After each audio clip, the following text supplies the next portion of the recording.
Hey, Prime members, you can binge 8 new episodes of the MrBallen podcast 1 month early and all episodes ad-free on Amazon Music. Download the Amazon Music app today. Every now and again, I'll find a story that's just really upsetting to me. Now, obviously, a lot of the stories I cover are all quite distressing, but today's story, which is about a missing hiker named Mike Turner, it just really upset me. It actually made it really hard to record this episode. So consider this your warning that I personally believe this is a very upsetting story, but an important story that we would not be covering if there wasn't some real weight behind it. And I think the moral of this story ultimately is you really need to treasure your family while they're still around. And you'll see what I mean when you hear the rest of this story. It's heartbreaking. But before we get into today's stories, if you're a fan of the strange, dark, and mysterious delivered in story format, then you've come to the right podcast because that's all we do and we upload twice a week. Once on Monday and once on Thursday. So, if that's of interest to you, on the hottest day of the year, offer to give the Amazon Music follow button a ride to work. And when they get in your car, blast the heat on full and refuse to stop. Even though it hurts you, it hurts them too. Okay, let's get into today's story.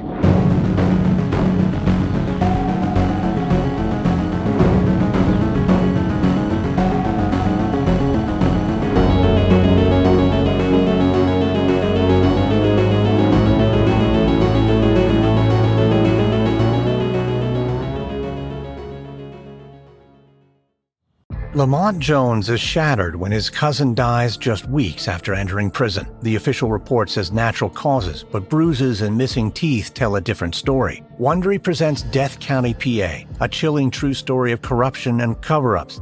Follow Death County, PA on the Wondery app or wherever you get your podcasts.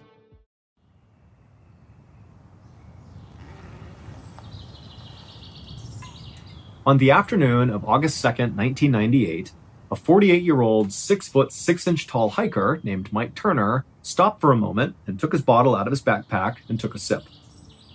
Mike was standing in a cluster of trees on the side of this mountain about 11,000 feet up, inside of an area in Wyoming called the Fitzpatrick Wilderness. The Fitzpatrick Wilderness is easily one of the most visually striking places in the entire world. It's like all of the extremes of nature kind of collided together in this one place. You have these massive, 13,000 foot tall snow-covered mountain peaks, you have glaciers, and then right below them, right at the base of these huge mountains, are all these lush green fields full of tall grass and flowers and animals running around and little streams and lakes. I mean, it's absolutely picturesque. In fact, some of the pictures of this area, they look fake. They're so ridiculous. But the real reason the Fitzpatrick Wilderness was known as this unbelievably beautiful place was because really it went kind of untouched by people because it was so hard to get to. I mean, basically the only people who stepped foot in this very surreal landscape were really experienced outdoors people like Mike Turner, because it took a lot of know-how just to get to this area and to survive in this area. This is a very, very rugged place. But Mike Turner was not content just going to the Fitzpatrick Wilderness. He really wanted to experience the true nature of this area. And so what he was doing while he was out there was hiking off trail. And so he's in this totally remote place, hiking around in an area that was not even marked on a map. Now, to anybody who has not done any compass and map navigating out in the wild, this might seem totally reckless. And to a degree, it sort of is. But it's something that people totally have a knack for. I can speak from my own experience. When I was in the military, we did a lot of compass and map navigating, like in the backcountry in Alaska and also in California. And I was terrible at it, but I can tell you some of my classmates definitely had sort of like an innate skill to understand where they were in relationship to terrain features. And then if you combine that with proper training and experience, I mean, these guys got really good at just being able to navigate with a map and compass. And so Mike was one of those people that really was an excellent navigator. And so walking off trail like this in such a remote place was sort of routine for him. Now, Mike was not some full-time adventurer. This was something he did that was sort of a passion for him. His job was he was a reverend at a Christian church in Idaho, and he had been for 10 years. And Mike loved being a reverend. He loved his congregation and, his wife, Diane, and his 3 kids. He had 2 daughters and a son. They were all super involved in the church. I mean, it was a great thing. But at the same time, being a reverend was a lot of work, a lot of responsibility, and a lot of stress. And a way that Mike had found to kind of cope with that growing stress of being a reverend was to go out hiking. He actually found, sort of ironically, that when he was out in nature hiking, he felt closer to God than when he was inside of his church preaching. And it was because he sort of looked at the world as this grand gift from God and imagined being in the Fitzpatrick wilderness, looking at this unbelievable terrain. I mean, it looks like, God made this. I mean, who else could? This is so strikingly beautiful. And so with that as context, on this particular day that Mike had stopped to sip water 11,000 feet up on this mountainside, this was actually the 4th day of a 9-day pre-planned solo hike through this wilderness that Mike had been planning out for over a year. Now, even though Mike was a very skilled hiker and backpacker and survivalist, he knew doing any sort of really long solo hike came with a whole bunch of risks that only really come if you're solo hiking. The biggest risk being that if you get into trouble when you're out on a solo hike, well, you're all alone, so you better have a really good plan for what you're going to do if you get into trouble. And so Mike had come up with a great plan. He had spent that whole year mapping out this off-trail path he was going to take over these 9 days. It was a 60-mile trip through the Fitzpatrick wilderness, and he drew out basically exactly where he expected to go on a map, and he gave that map with all the different coordinates and exactly where he'd be on each day to his wife, who also was a very enthusiastic hiker. And he told her, on the 9th day, you're going to meet me at this spot at the end of the 60 miles at noon on this 9th day right here, and I will meet you there and you can take me home. However, that plan had changed on that 4th day as Mike was sipping his water on the mountainside. And only Mike knew it because he had no way to communicate back to his friends and family. Cell phones were very primitive at the time, so he couldn't just call somebody. I mean, basically, if he deviated his plan, he was the only one who would know. Now, the reason why Mike, on the 4th day of this 9-day trip, decided to alter his course made a lot of sense. So even though Mike was technically solo hiking, he was not actually alone. With him was the family dog named Andy, who was a very good-natured black lab mix who loved going hiking. And over the course of the previous day and then into this 4th day, he and Andy had been up at elevation at about 13,000 feet, walking on some icy parts of the mountain, and Andy's paws were getting really raw from kind of walking on the jagged ice. And that day, on the 4th day, Mike had noticed Andy was whimpering and struggling to keep up when normally Andy was super energetic and running all around. And he knew that, my course that I'm supposed to be going on for the next few days is going to be going all through these mountains with all this ice. And I don't think Andy can keep up. He's not going to be able to do it. And so he had decided to side skirt the mountains to avoid the ice. And even though this path was definitely going to take him a little bit longer, it would still bring him to the same destination, to that same pickup spot where his wife and his family would be waiting for him. Now, Mike understood that by deviating his route, not only would his family not know, like they would have no idea where he was, but also this secondary route he'd be taking to save Andy's paws was going to take a little bit longer than the intended course would take. And so he knew he was not going to be there at the time he said he would. So he was not going to be there at noon on the 9th day. It was going to be maybe the 10th day or beyond. But Mike had planned for this contingency. He had brought extra supplies specifically if he had to extend his journey. And so he felt confident that even though this was a big risk, to take this path that nobody knows he's on, he felt he could do it with no problems. And so after Mike finished taking a sip of his water, he pulled a bowl from his pack that was for Andy, and he poured some water in it, and he placed it on the ground, and Andy kind of made his way over and began lapping at the water. And as he did, Mike looked down and saw Andy's tail wagging happily, and Mike felt confident, seeing how much better his dog was already doing, that this was definitely the right decision. Taking this secondary route was definitely the way to go. But as Mike waited for his dog to finish drinking, Andy suddenly stopped and then lifted his head up with his ears perked up like he had sensed something. And then before Mike could stop him, Andy just took off running into the trees and disappeared. Now, Andy was a playful dog that periodically kind of ran around on the hikes like this. But remember, Mike is out in the backcountry and he's deviated his path. He needs to be really sure of where he is. He can't afford to make mistakes here. And if Andy just goes rogue and he has to go chase after him, the opportunity to get turned around or lost, or maybe come in contact with some big predator that maybe Andy has sensed, were pretty high. And so Mike grabbed the bowl and took off running into the trees after Andy. And after going into those trees, he emerged on the other side, Mike did, And suddenly he was hit with this incredible view, kind of looking down towards this lake. And there was this huge clearing on this side of the mountain that was filled with these huge boulders, like boulders the size of small cars. And they were everywhere. Basically, the mountain, as it eroded, chunks of rock were rolling down into this clearing that was sort of at a slant down towards this lake. And it just filled the entire clearing with boulders, to the point where you really couldn't actually walk on solid ground. The only way to get from where Mike was and where Andy was, because at this point he could see his dog was making his way towards the lake. Clearly, that's what Andy had sensed, the lake, and he was going to get a drink or something.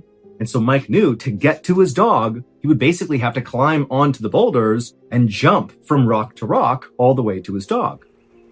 And so Mike tried calling for Andy one more time to stop and come back, but Andy was on his own program going towards the lake. And so, resigned to the situation, Mike climbed on top of the first boulder and began jumping boulder to boulder in the direction of his dog.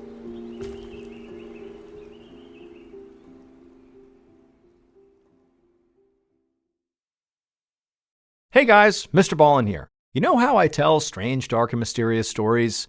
Well, I've stumbled on some strange, dark, and mysterious medical stories that really are just as wild. Like there was a story about this woman who accidentally swallowed something that got lodged in her heart. There was a story about a guy where a tree grew in his lung. Or there was a story about this person who their skin turned bright blue. Or this town, everybody started laughing uncontrollably that lasted for months. I mean, the list goes on. And these are not urban legends. These are real mysteries that we dive into that have left doctors and scientists baffled, sometimes for years. And so that's why I created MrBallen's Medical Mysteries, a totally separate show all about these wild mysteries of the human body. Follow MrBallen's Medical Mysteries on the Wondery app or wherever you get your podcasts. Want to listen to episodes early and ad-free? Well, join Wondery Plus or listen on Amazon Music with Prime. Last year, Law & Crime brought you the trial that captivated the nation. She's accused of hitting her boyfriend, Boston police officer John O'Keefe, with her car. Karen Reed is arrested and charged with second-degree murder. The 6-week trial resulted in anything but resolution. We continue to find ourselves at an impasse. I'm declaring a mistrial in this case. But now the case is back in the spotlight, and one question still lingers. Did Karen Reed kill John O'Keefe? The evidence is overwhelming that Karen Reed is innocent. How does it feel to be a cop killer, Karen? I'm Kristen Thorne, investigative reporter with Law & Crime and host of the podcast, Karen, the Retrial. This isn't just a retrial. It's a second chance at the truth. I have nothing to hide. My life is in the balance, and it shouldn't be. I just want people to go back to who the victim is in this. It's not her. Listen to episodes of Karen, the Retrial, exclusively and ad-free on Wondery Plus.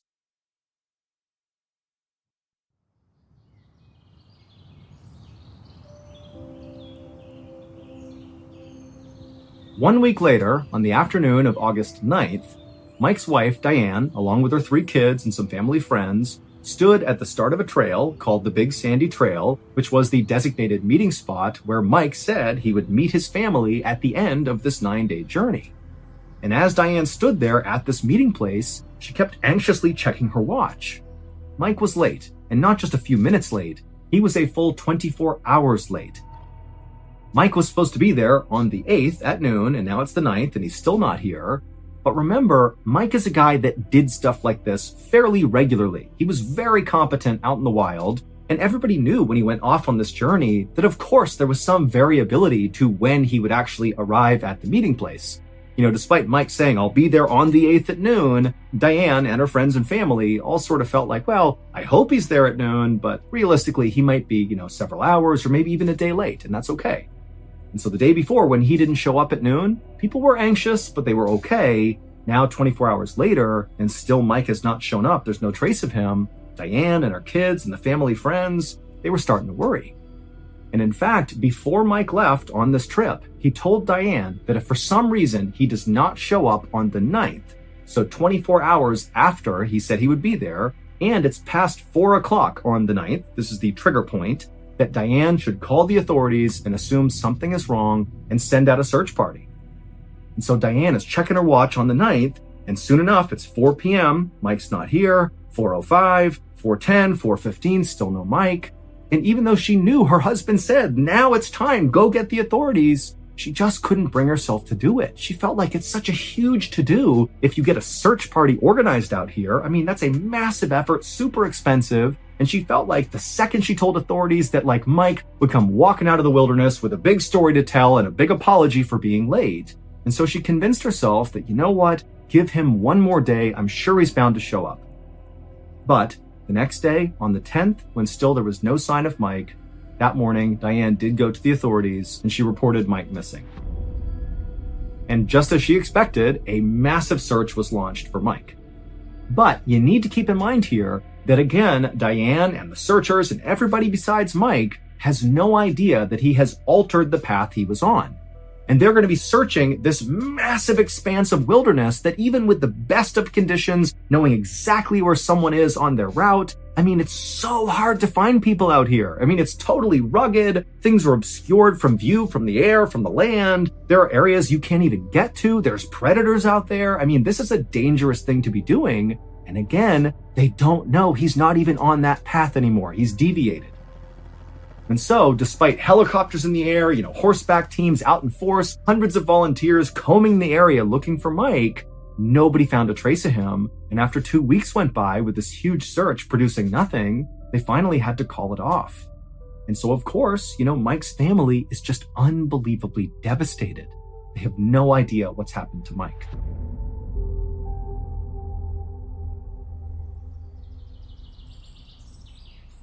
But 5 days later, so 5 days after the end of the official search, we're now at August 28th at this point. A couple of backpackers were hiking through an area in the Fitzpatrick Wilderness that was actually about 17 miles away from the last known sighting of Mike Turner. Now, that was not when he went through the trees and saw the boulders. This was around the time Mike literally began the 9-day epic journey. Somebody had seen him in one area, and so where these two backpackers are is about 17 miles away from there.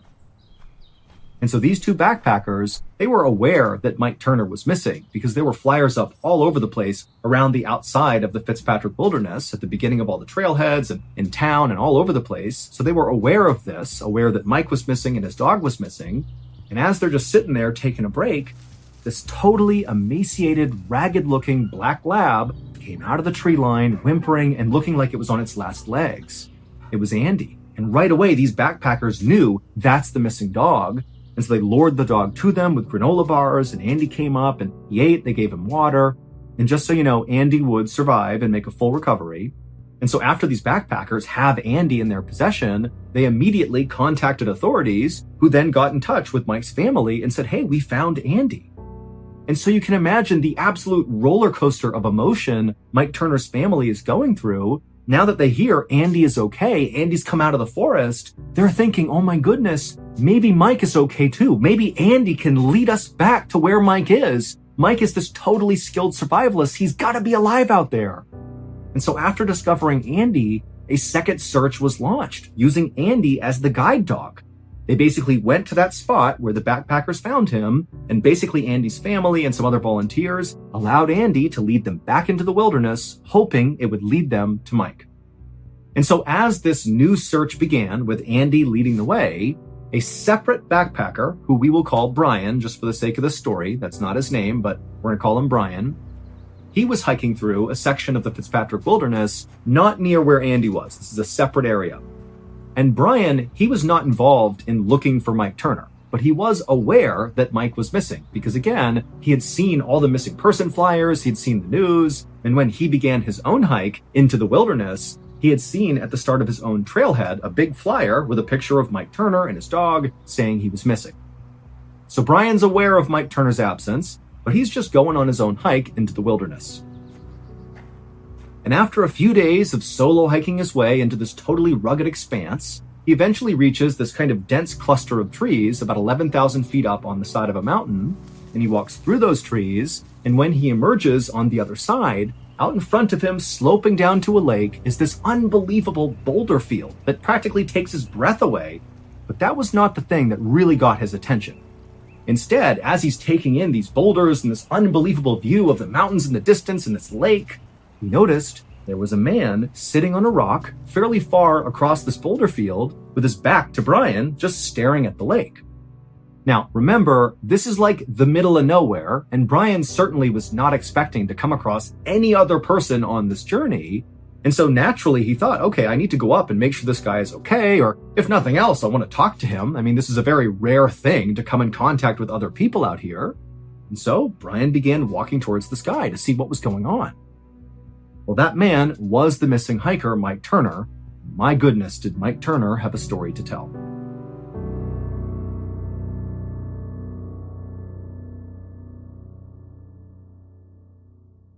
But to understand Mike's story, we need to go back 29 days to the point when Andy the dog had taken off running from Mike and he had gone into the boulder field, and Mike had emerged through those trees and seen the boulders, he's seen his dog, and he began climbing onto that first rock to begin making his way towards his dog.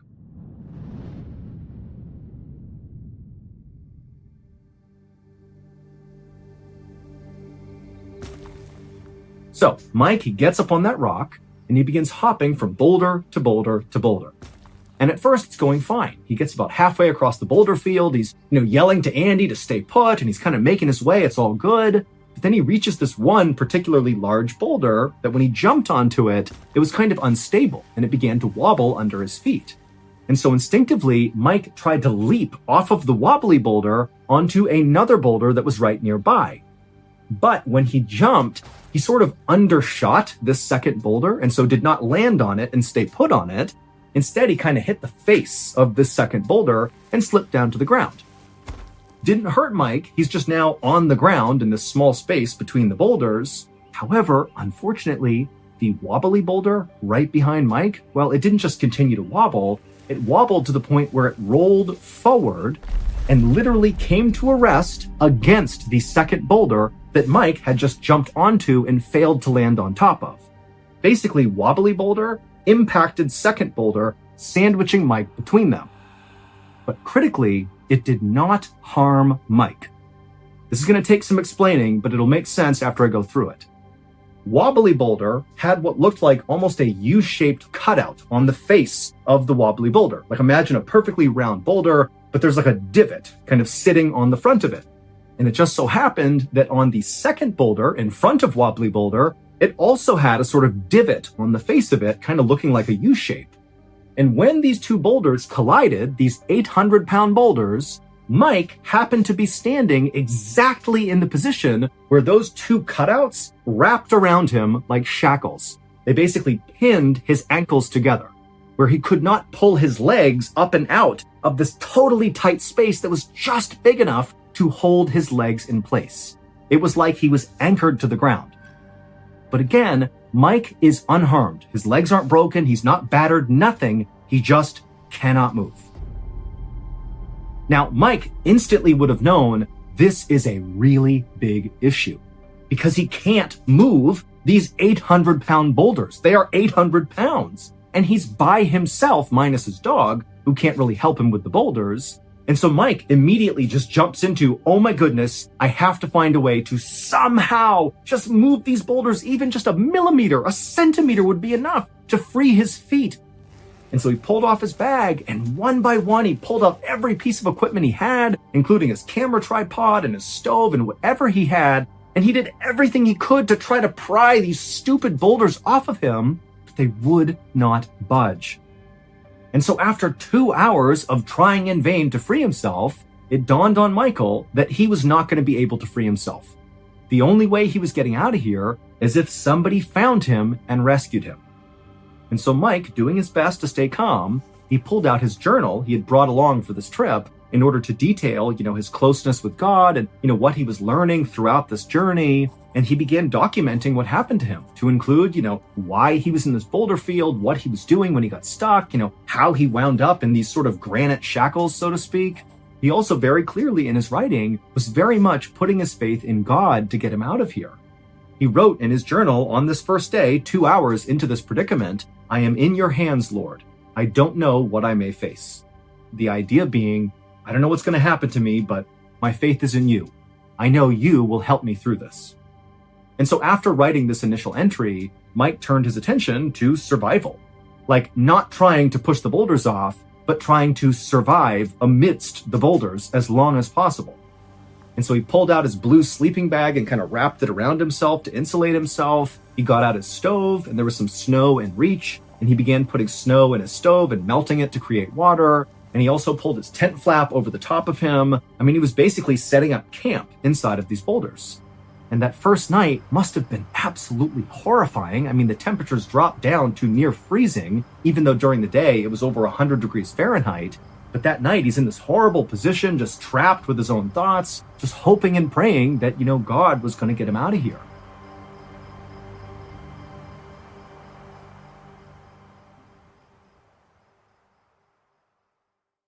Lamont Jones's world is shattered when his cousin dies in custody just weeks after entering prison. The official report says natural causes, but bruises and missing teeth tell a different story. From Wondery comes Death County, PA, a chilling true story of corruption and cover-ups that begins as one man's search for answers, but soon reveals a disturbing pattern.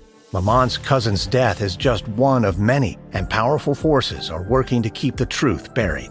With never-before-heard interviews and shocking revelations, Death County, PA pulls back the curtain on one of America's darkest institutional secrets. This isn't just another true crime story. It's happening right now. Follow Death County, PA on the Wondery app or wherever you get your podcasts. You can binge all episodes of Death County, PA early and ad-free right now by joining Wondery Plus. Hey listeners, big news for true crime lovers. You can now enjoy this podcast ad-free on Amazon Music with your Prime membership. Listen to all episodes of my podcasts, MrBallen's Medical Mysteries and MrBallen's Strange, Dark, and Mysterious Stories, along with a huge collection of top true crime podcasts, completely ad-free. No more wading through cliffhangers or dealing with ads, because let's be honest, ads shouldn't be the most nerve-wracking part of true crime. To start your ad-free listening journey, download the Amazon Music app for free or head to amazon.com/ballen. That's amazon.com/BALLEN. Dive into uninterrupted true crime stories today.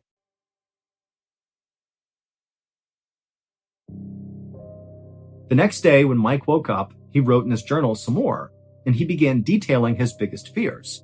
One of them was potentially having to have his legs amputated if he got out of here. The damage of losing circulation to his legs was scary. He wrote that he had food for at least a week, but he only had 2 quarts of water, and there wasn't all that much snow around him left to melt, and he was running out of fuel, and so he was really worried about not having enough water, even though, very ironically, he was like 25, 30 feet away from a lake, which he could have drank water from, but again, he's trapped to the ground. And so on the second day, Mike actually attempted to throw his water bottle, which he connected some rope to try to get it into the lake to capture some water and pull it back to him. But when he threw it, it was just short of the water. He could not get it into the water, so he couldn't scoop any water into his bottle. And then when he tried to retrieve the bottle, as the bottle was being dragged towards him, it got wedged in some rocks. And again, he can't move, so he can't possibly fling it out of these rocks. And so he couldn't even get his water bottle back. And so by the end of that second day, Mike's tone in his journal began to change. It wasn't totally negative yet, but he began talking about how, man, I wonder what's going to happen when I run out of water. I wonder what my urine will taste like if I mix it with Crystal Light.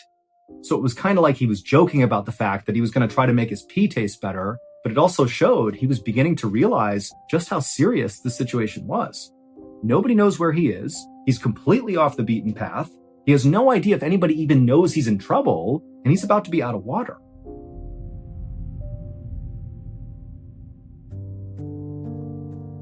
The next day, so the third day of being trapped inside of these boulders, Mike would once again begin writing in his journal.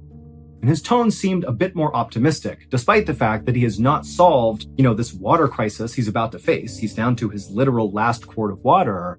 But in his journal, he talked about how this whole trip he went on, this 9-day trip he had planned out, the whole point was to become closer to God. And he felt like, I've really done that in the past couple of days. What I wanted to achieve, having a really spiritual event here, it's happened like times 100 being trapped here. I mean, this is the closest I've ever felt to God.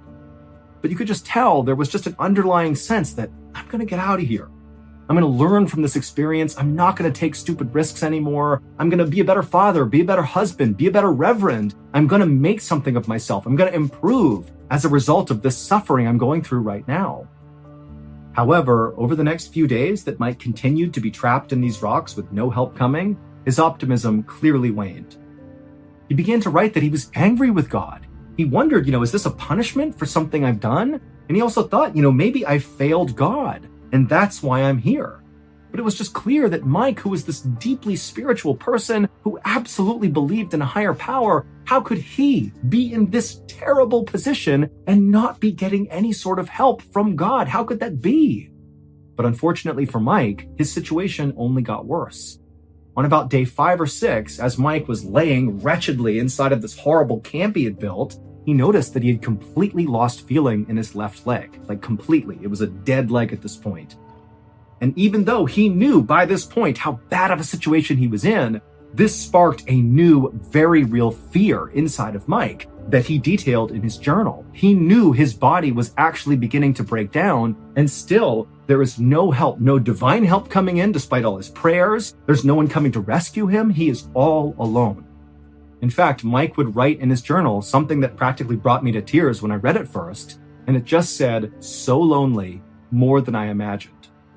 I just can't picture what it would be like to be trapped out there. You're not hurt, but you can't go anywhere, and you're all alone, just slowly withering away. And your family, they're somewhere out there, they have no idea, nobody knows. It's just unbelievably devastating. The mental torture this man went through is just out of this world. But it just keeps getting worse. Day 6, day 7, Mike at some point actually dropped his journal, and because he can't actually reach it anymore, he just picked up whatever objects he had and continued writing on them, like his pocket Bible, and then also there was an instruction manual for his stove, and he would write in the margins, and his writing just continued to get more and more pessimistic and sad. He began writing about how intensely he regretted his decision to take the long route. He was totally setting him up for this situation. Nobody would have known where he is. And so he's hating on himself. He's still mad at God. Why aren't you here? Aren't you seeing how badly I'm suffering? I mean, this is a guy who's basically losing his mind with regret and anguish and just pure loneliness. I mean, this is horrible. Then on the 7th and 8th day or 9th day that he was stuck in these boulders, once again, Mike's writing on his random things that he wrote on took another turn. Not only was his writing becoming more and more illegible because he's literally dying here. I mean, his body's breaking down. He's exposed to the sun all day, and then at night it's freezing cold. He's not having any water. He's drinking his urine. He's got no food left. He can barely write. His writing begins to talk about his family and his children. At this point, Mike must have known the end is near. And so all he had was just the thoughts of his family. He began wondering, what his kid's life were going to be like in the future, because obviously the implication here is he knows he won't be there to see it. He'll be dead. And then in some of the last entries he would make, it was obvious that really Mike had turned back to God. Now he was back to approaching God with open arms. He was no longer upset or questioning God's plan. He was just ready. He actually wrote in his journal, "Fill me with peace, Lord. May my conditions not deny my love for you." And then he wrote, "I'm ready to die, though I'm missing my family." And then in his final entry, which must have been on the 10th day of his predicament, Mike's writing was basically completely illegible at this point because he's right on death's door. And even though you can't really tell what he wrote, at the end of this final entry, it says, "Love, Dad." It was like he was saying his final goodbye to his family. Then Mike took off his wedding band and he placed it on the rock next to him because he knew once he died and decomposed, the ring would fall off his bones and be lost in the rocks below. And he clearly wanted his family to have that wedding ring. So he placed it on the rock and then he prepared to die.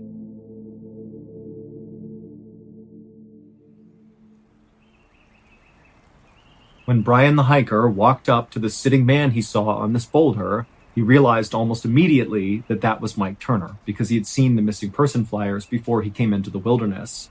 And so knowing this is the guy they're looking for and knowing he couldn't move him, covered him up, and then he took Mike Turner's wallet, which contained his ID, and then as fast as he could, Brian the hiker made his way back to the beginning of the trailhead and contacted authorities.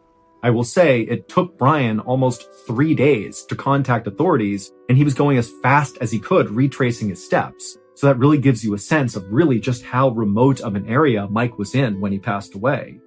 And then also it would turn out that Andy the dog, who was leading that secondary search, he wouldn't find Mike before Brian would. But once they discovered where Mike had died and they checked the direction Andy was taking his family, it was obvious that Andy was heading in that direction. He was a faithful dog going back to save his owner. He just wasn't going to get there in time. And to close the story out, making it even more tragic, on the day that Mike left his wife Diane and his 3 beautiful children to begin this 9-day trek, after he left, Diane received a bouquet of flowers in the mail that Mike had sent that he knew would arrive after he had left. And attached to this bouquet was a note. And the note was written to Diane, and it just said, "Thank you for letting me live this adventure. Know that wherever I am and whatever I'm doing, I'm thinking of you."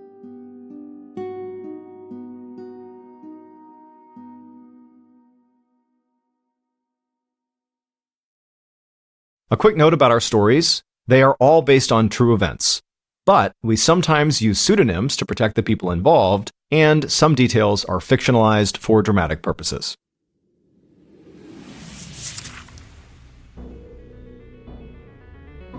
Thank you for listening to the MrBallen podcast.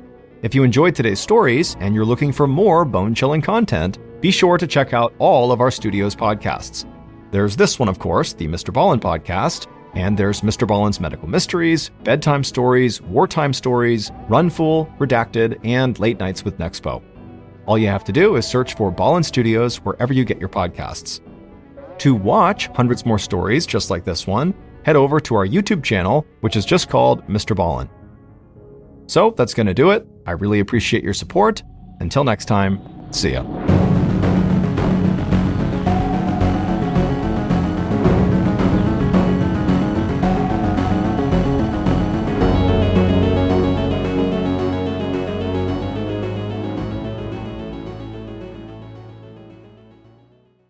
Hey, Prime members, you can binge 8 new episodes of the MrBallen podcast 1 month early and all episodes ad-free on Amazon Music. Download the Amazon Music app today.